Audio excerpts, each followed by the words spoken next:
আহ, দেখুন, আমি ডক্টর সেনগুপ্ত। কিডনির অসুখে যে সমস্যাগুলো, যে বায়োকেমিক্যাল অ্যাবনর্মালিটিগুলো হয়, হাইপার ফসফেটেমিয়া মানে রক্তের ফসফেটের মাত্রা সাধারণত 3.5 থেকে 4.5 মিলিগ্রাম পার ডেসিলিটারের মধ্যে থাকার কথা, তার উপরে বেড়ে যাওয়াটা একটা খুব common problem of chronic kidney disease.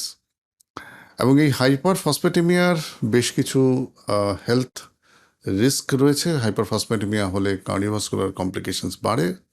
Hyperphosphataemia আমাদের ভেসেলসগুলোকে খুব স্টিফ করে দেয়, ফলে মানে রক্ত চলাচল বিভিন্ন ছোট ছোট অর্গানগুলোতে কম্প্রোমাইজড হয়। হাইপারফসফেটেমিয়ার কারণে আমাদের পেরিফেরাল নার্ভস খুব প্রচণ্ড রকমভাবে ইরিটেটেড হয়, যার জন্য ইউরেমিক ইচিং, ইউরেমিক প্রাইটাস সেগুলো দেখা দেয়। Hyperphosphatemia itself as a reason for not feeling well from within. সুতরাং ফসফেটকে আমাদের একটা নির্দিষ্ট মাত্রায় কন্ট্রোল রাখতেই হবে।